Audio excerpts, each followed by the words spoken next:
I don't really ask for anything other than to spend time with people, get to learn about them. And then secondly, if there's an opportunity for us to work with them from a Censinet perspective, even the better, right?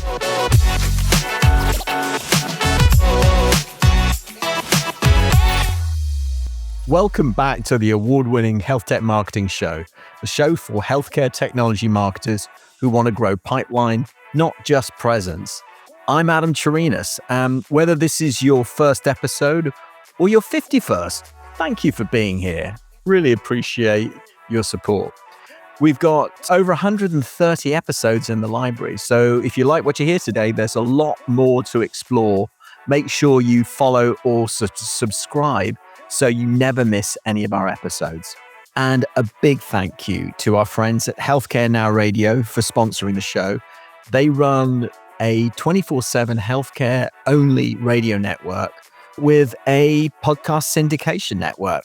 And they've been an incredible partner to us in getting this show in front of more of the right people like you. So big shout out to Roberta and Carol. We love working with you and we're really grateful.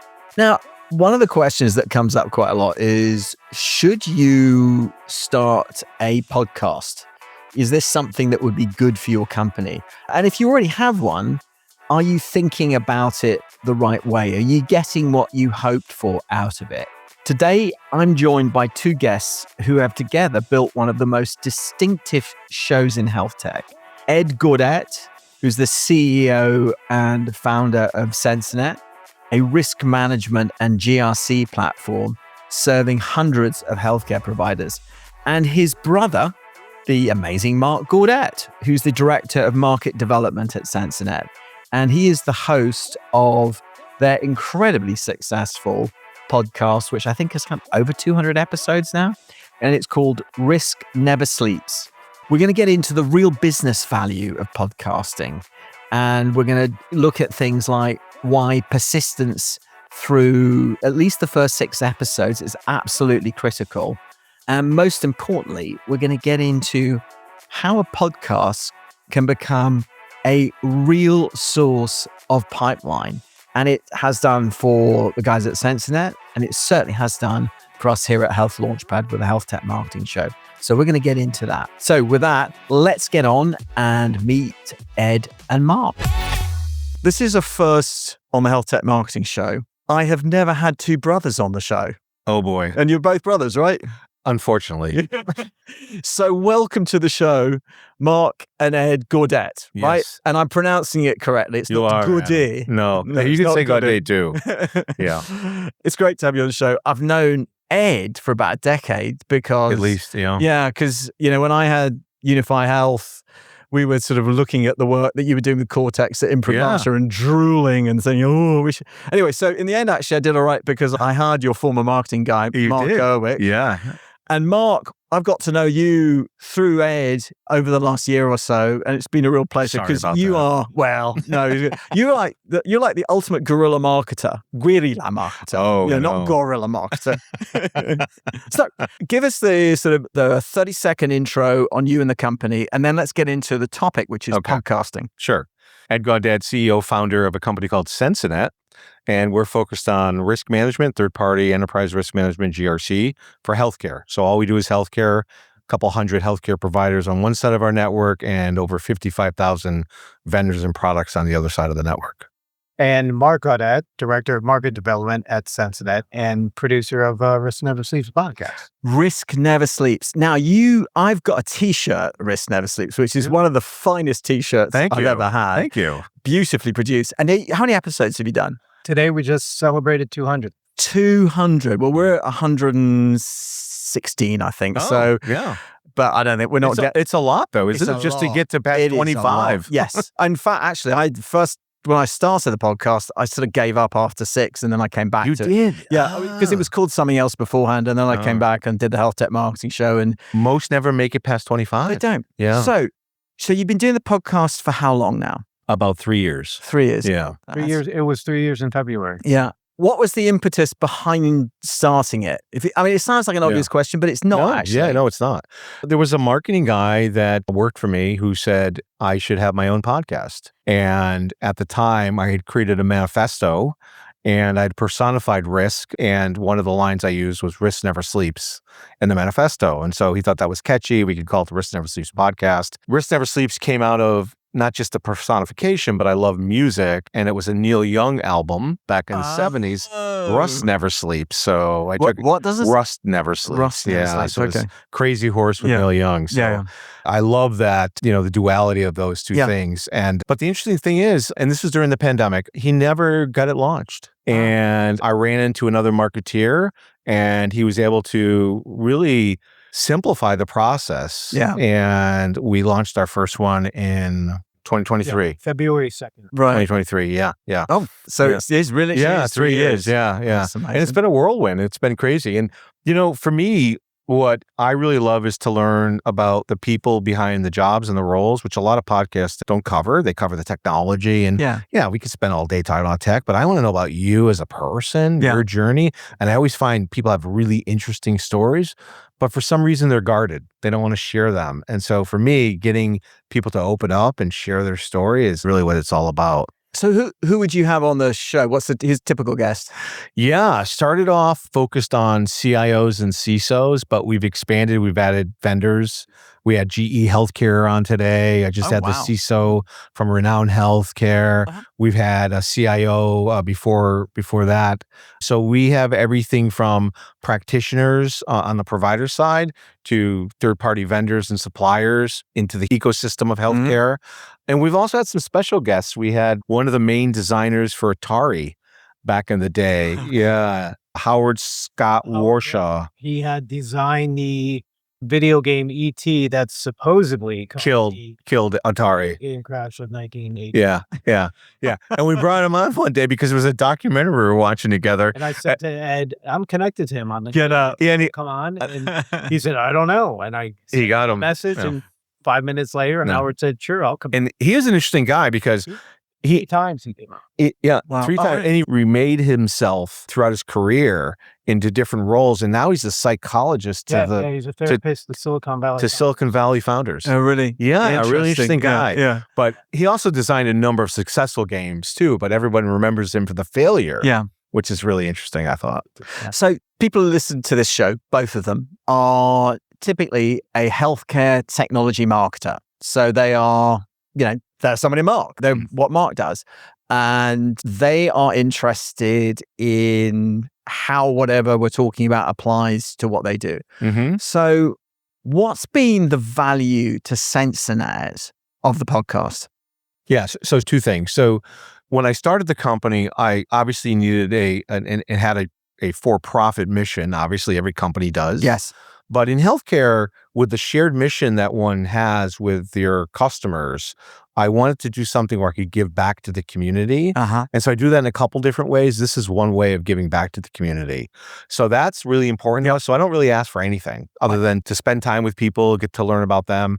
And then secondly, if there's an opportunity for us to work with them from a Censinet perspective, even the better, right? Yeah. So, but that's not why we do it. And I've been on these podcasts where it's been a bait and a switch, and I don't like it. Yeah, I don't either. Yeah, I've seen. You know what I mean? And you know what? They're usually terrible podcasts. Terrible podcasts. Yeah. Very boring. Yeah. And they're usually the ones that don't last more than 6 And they're trying episodes. to sell me something. Yeah. Really, that's why Come I'm on. there. Yeah, it's come on. Yeah.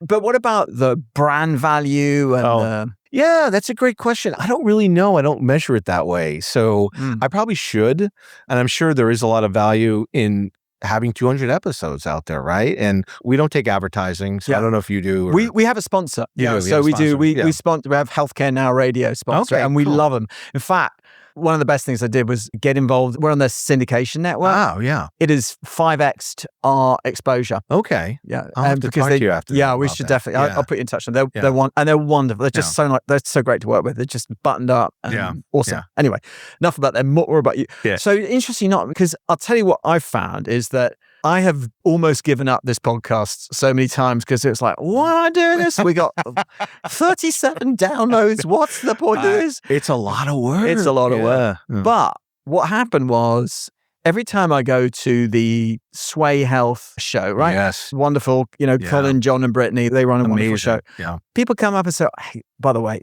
I love your podcast. Thank you. And I was like, okay, so you're one of the listeners, but you're one of the other listeners. But actually, there turns out there are quite a few of them. And I realized, well, actually, back when we were getting maybe, less than 100 exposures per episode, Yeah. that's not 100 people. Right. That's over the course of a year. That's actually, 5,000 people, 5,000, but it's actually not 5,000. It's probably like 2,000 or 3,000 people that are listening to one or two episodes, maybe a core that are listening to quite a few of them. Yeah. Since we've actually syndicated this, it's boosted. I mean, we're getting, sort of close to, between 500 and 700 per episode now. Wow. And that's, thanks largely to syndication and to marketing it. But what happens is that I find that, I'll have a call with a prospect and they say, oh yeah, I listened to your show episode. Yeah. And in fact, somebody from Healthcare Now Radio came up to me yesterday and said, hey, by the way, you said as a customer because of the podcast. I was like, yes. Oh, that's great. Yeah. So it's interesting. It works. It's more effective than we realize. I know. It's incredible. I'll tell you a story that for me was really moving. And just when I think about this experience, it really touches to the core reason why I do this. So a year ago, I received an email from the wife of someone I had interviewed. So he was a CIO at a small community hospital and he had passed away. And so her message was, hey, you don't know me. I'm the wife of this individual.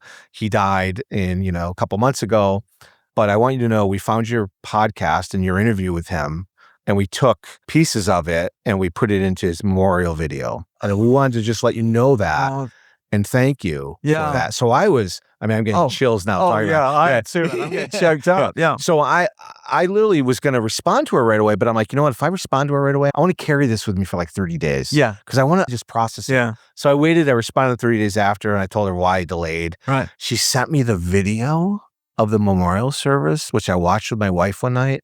Of course, I was bawling, but what was incredible was not only did she take segments of it, he actually narrated his memorial video based on the conversations, based on the questions I was asking him. And she said, we learned so much about him that we didn't know through your podcast. That's incredible. Isn't that incredible? Oh, yeah. So that to me was like, mind blowing. And if I can touch a life like that through this process, that's extraordinary. That's what makes it all worthwhile for me. So anyway. That's absolutely wonderful. Yeah. I mean, I think about, being able to go back and listen to somebody who's passed. My father died a long time ago, but I wish I could hear his voice again. Exactly. Yes. Wouldn't that be great? Before our mom died, we recorded her voice. She didn't know it. But I have this like 40-minute episode before the podcast, before we actually kicked off the podcast. We were talking about, hey, this is like a podcast. I should get my mom on the podcast. You should, though. I'm telling you. Because you get to interview her about her life and what she thought about when she was younger and what, that's what I really would have loved to do with my dad. And we had sort of a little bit of that experience with our mom. And it's incredible. I still have it saved and I listen to it now and then. But I hope I can leave that to my kids in some way, Yeah. That's very, very special. So I've got about a few minutes left. I want to ask you, where do you think you're going with this? Do you have plans with it? Or is it just like, we're going to see where this train goes and we'll ride it? It's a great question. I mean, I love to push the envelope and bring in guests that, quite frankly, are non-traditional, like Howard Scott, Warshaw, for example. We reached out to Jeremy Renner's publicist, Jeremy Renner's, because we were in LA. Yeah. And I think he's going to be here. Is that? No, HIMS. Oh, yeah, he's at HIMS. Jeremy Renner's going to be on your show? At HIMS. We could have had him on, but it was a cost, so it was outside of the budget. But it was interesting. He reached out. Yeah, could you imagine if we get like a Jeremy Renner on? Like the message of what we would have done it. Sure. Yeah. Fantastic. Yeah. But I think that's like, if I can do a couple of those shows, that would be kind of cool. That's very. I don't know where we're going with this. Where are you going with yours? I think we're going to the same place. I wish I could say I've got a great vision for where I want to go with it, but it's really sort of two things I've focused on. So I had a blinding glimpse of the obvious, which is, hey, dummy, the way to get more people to listen to your show is to make a better show. So focus on the quality. Yeah.